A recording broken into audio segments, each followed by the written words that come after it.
I am so excited to talk about this series. Hello everyone, so welcome back to another video. Okay, it's your girl Riley. Today I am so excited because I haven't really done a book review in quite a while, and I'm just so excited because of the books that I'm going to be talking about today. Okay, so I know I call this a series, but I believe it is just a duology, meaning there are two books, if you don't know what that means. So I'm very excited to talk about this book because I didn't think I was gonna love it the way I loved it. Like, this is probably one of the greatest books I've ever read.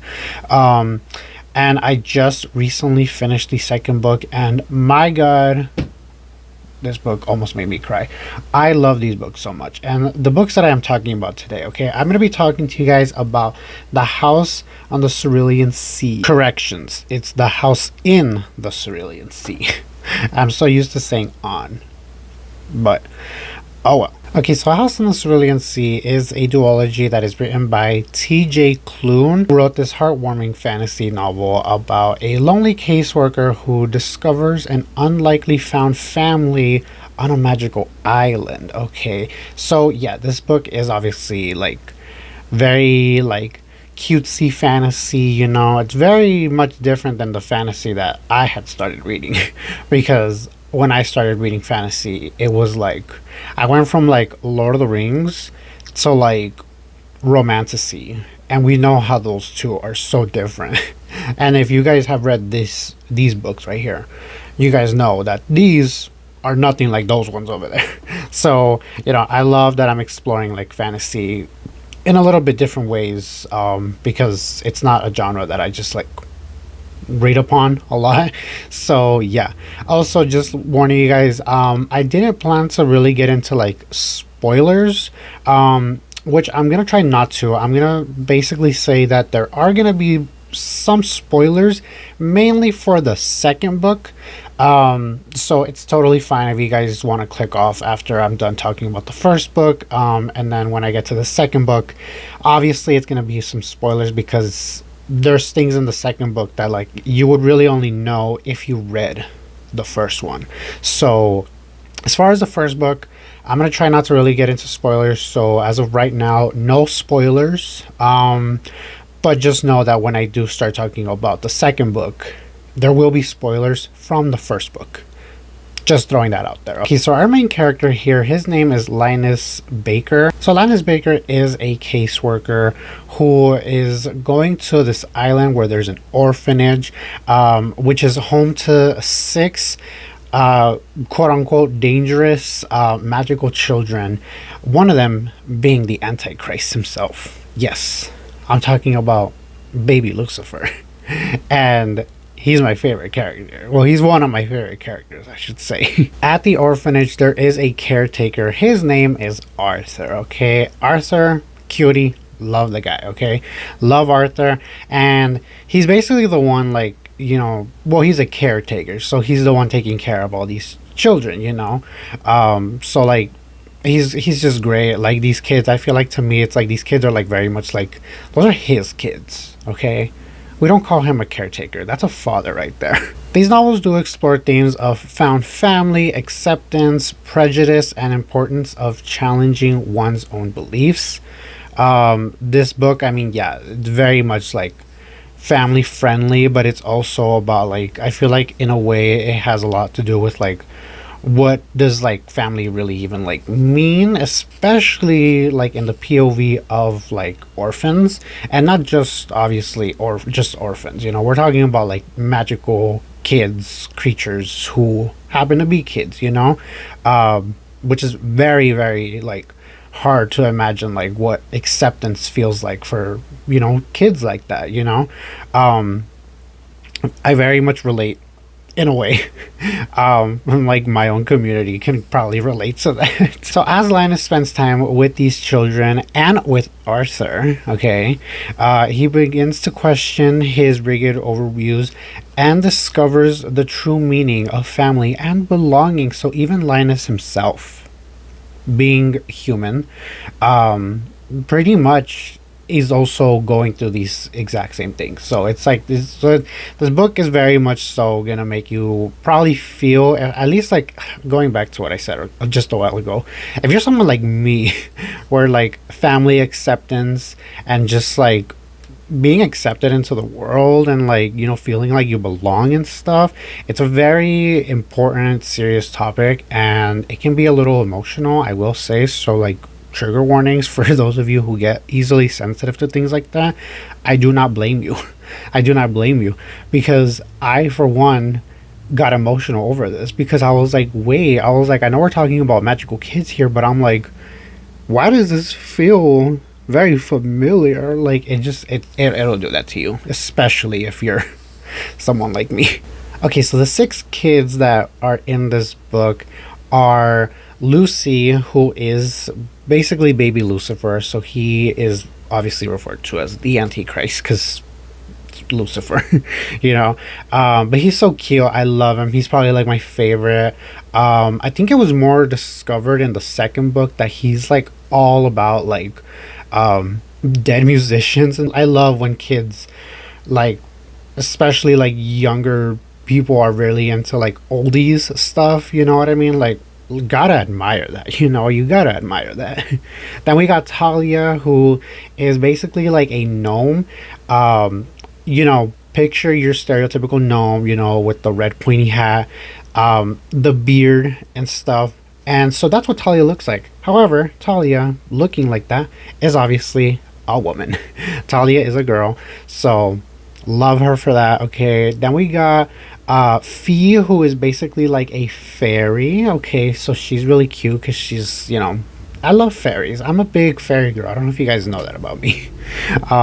I met some really cute fairies when I went to the Renaissance Fair. Shout out to those girls. Okay, then we got Sal, who basically, he looks human, but I think his thing was that like he's very like, he can shapeshift into like a dog and stuff, which like, who doesn't love dogs? I mean, I'm a cat person, but you gotta admire, like, you gotta admire a cute dog at some point, you know. We got Theodore, who's like a little cute little blue dragon, and it's so cute. I also love this picture of him that I'm showing you guys, because it looks like he's like holding like a scrub daddy. He's so cute. I just love, like, I love everything about like these kids. Like, they're just so adorable. And I just want to adopt all of them. Like, where do I sign to adopt these kids myself? Or you know what, have Arthur and Linus adopt me. I'll be one of your children. And then of course the final kid, we got my boy Chauncey right here. Okay, this is Chauncey. He's really adorable, and he has dreams of becoming a bellhop for a hotel. Gotta admire kids who dream, you know what I mean? Gotta admire it. Let the kids dream, let the kids be. That's what we fight for, don't we? Obviously, because I don't want to get into full like details about like what happens in this book, because I don't obviously plan to get into spoilers or anything like that.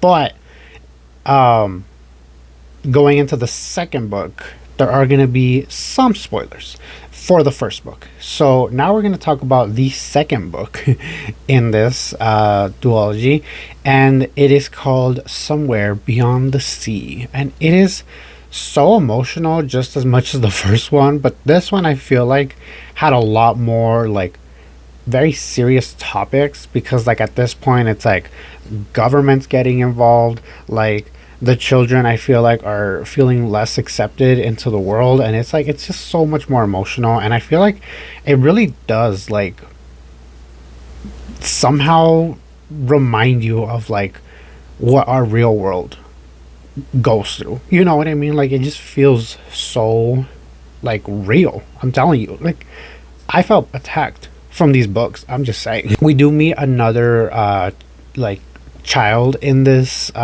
second book of Somewhere Beyond the Sea. His name is David, and he's a Yeti cutie, I will say that. And he was spilling some facts, I will say, because at one point, like him being a Yeti, and obviously like some of these other kids like being referred to as like dangerous, like monsters, even, like I can see why, like, you know, people would, like, you know, think of them as dangerous because they don't look human, they're not human basically. um and there was a moment in the second book where I think it was, I don't know if it was Arthur or Linus who was talking with David, and David was saying something about, like, you know, what is wrong with being what is so wrong about us being referred to as monsters if that's what we are. Like, why can't we just be monsters? Like, that's who we are, you know? And I just love that because I was like, oh my god, I was like, he was able to turn something that was viewed as like a negative into such a positive. Like, I love that for him. I love that for us. Oh my god. I love, oh my god. I just, oh, where do I sign? Where do I sign? Please, someone let me sign. Okay, so then in the second book, I will say, spoiler alert, from the first book, Linus and Arthur do fall in love and do get engaged. Yay! And I'm so proud of them. They're just such a cute gay couple, and I just, oh, I love it. I love it. Okay, so in the second book, Arthur, who is a former orphan, we discover, now runs the orphanage with his partner Linus, and they are raising 6 unique, potentially dangerous magical children. When Arthur is summoned to testify about his past, he faces scrutiny from a government office who is prejudiced against magical beings. So that's what I'm saying. Now we got the government involved, and it's like, why do we want that? Obviously it makes the story so much more interesting, but it's like, of course the government's gonna get involved. Why would they not? You know what I mean? The government is all about not giving people peace, so why would they not get involved? Obviously in the story we return back to the island where the orphanage is, and with the children and Arthur and his now husband Linus. Okay, where Arthur and Linus have built a lovely home for their 6 foster children. Arthur is called to testify about his past at the department in charge of magical youth, revealing his traumatic childhood in the same orphanage where he now cares for the children. Okay, his testimony attracts the attention of Janine, who very strongly dislikes magical beings. So now we got a person from the government who was very much a big no-no for her. Janine obviously sends an inspector to the island to scrutinize their lives, putting the family and the island community under pressure. Okay, again, like I said, why would the government want us to have peace? They don't. Okay, this book explores themes of healing from trauma, fighting for justice, and the importance of found family. Not just family, found family. So again, if you're sensitive to things like that, just keep that in mind, because I know that's like heartbreaking for a lot of us. Arthur's personal journey of overcoming his past in the central force. The story delves deeper into Arthur's character, showcasing his desire to protect his children and his struggle with whether to shield them or to allow them to grow and find their own paths. Good for him.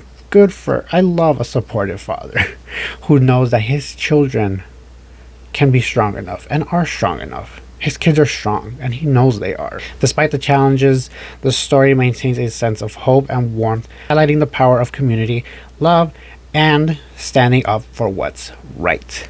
So that is basically like a little rundown of what to expect from these books. Okay, because again, I just love these books so much. They're so cute and like they're very family friendly. Obviously, you know, there are some like very comedic moments that may not come out family friendly, but like it's still such a great series that I love, that I'm just like, oh my god, I'm pretty good having just these 2 books. Like I would say like I need a 3rd book now, but like the way it ended, right?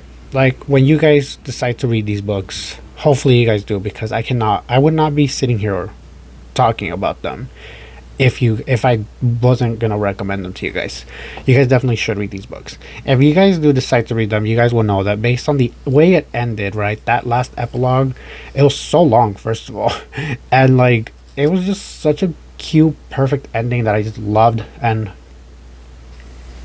I mean, I just need you guys to read these books. I know my book club recommended these to me. So it's like I kind of had some spoilers already before going into it, but it's like even going into it, I was still having such a blast with them, and I fucking love these books. So I want y'all to check these books out whenever you guys can, if you guys can. I don't personally own the books, so I do want to buy my own copies eventually, but I did borrow them because I needed to read them, right? As far as my favorite from the children, I mean, Lucy for sure. Lucy's by far like my favorite out of the kids.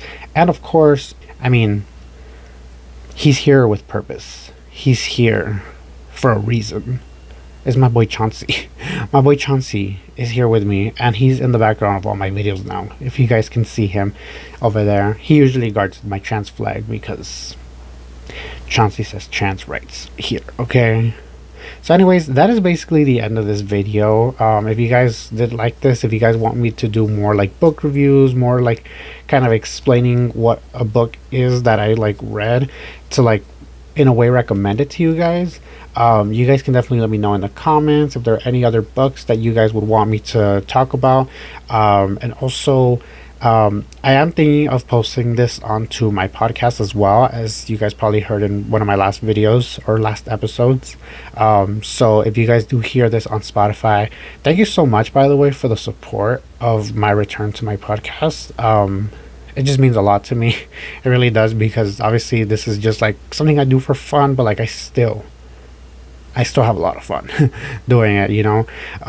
So thank you guys for the support. Thank you, Chauncey, for being here with me. And yeah, let me know what you guys think of these books, if you guys have read them or if you guys plan to read them, or if you watch this video and decide to come back after you've read them. Let me know, okay? And I will see you guys next time. Bye. Okay, so as usual, you guys know that I like to do a little hangout after the video has ended. So hi, how are you guys? So I know last time I was talking about that I was reading Dungeon Crawler Carl. I did finish that book. I did not attend the book club meeting, unfortunately, because I just wasn't able to. So I missed out on hearing everyone's thoughts on it. I thought it was kind of a funny book. I mean, it was very like comedic, so like I loved that. Obviously you guys know I love anything with a cat in it, so I was there for the cat, you know. But also this book kind of reminded me a lot of like Ryan Reynolds kind of humor. Like I could see this being like a movie and like starring Ryan Reynolds. Like that's kind of the humor I got from it. Is this is very much like Ryan Reynolds humor. I'm like, I kind of get it. Like it kind of reminded me in a way of like that movie Free Guy, if you guys have seen it. Like a mix of like Free Guy with like Ready Player One. That's kind of what this book was. So if you guys are into that, you guys should definitely check this book out. It's not bad. It's just, it's a really long book series that like I don't even know if I'm gonna get to the other books anytime soon. So I don't know about that. But anyways, I did also want to mention that I have finished reading. I have finished watching the last season of Squid Game. Fuck that ending. I did not like the ending. I'll be honest. Like I get it, but at the same time, I'm just like, why? Like why did it end that way? Like I was really upset. And to be fair, like before I started watching it, like I heard a lot of people say that it was not a good ending. So I was really bummed about that, because I was like, fuck, I was like, this show was just getting really good. And don't get me wrong, season 3 did have a lot of good moments. I think it was quite literally just the ending that really bothered me. But it was just, it was bound to happen. I mean, I know like it's not the first time that a really popular big show like this has a very horrible ending. I mean, I don't think anyone's gonna forget the ending to Game of Thrones. So you know, we got that, and unfortunately that's what we had to sit through, you know. But yeah, Squid Game, finished that. I did see, however, that like they are planning on making more, so it's like I don't think this is really the end of Squid Game. Like I can see them making more. So, you know, we're definitely gonna have that. And yeah, I dropped my camera as I was moving something. But anyways, I'm gonna go now because I'm kind of hungry. So I'm gonna go eat, and I'll see you guys next time. Bye.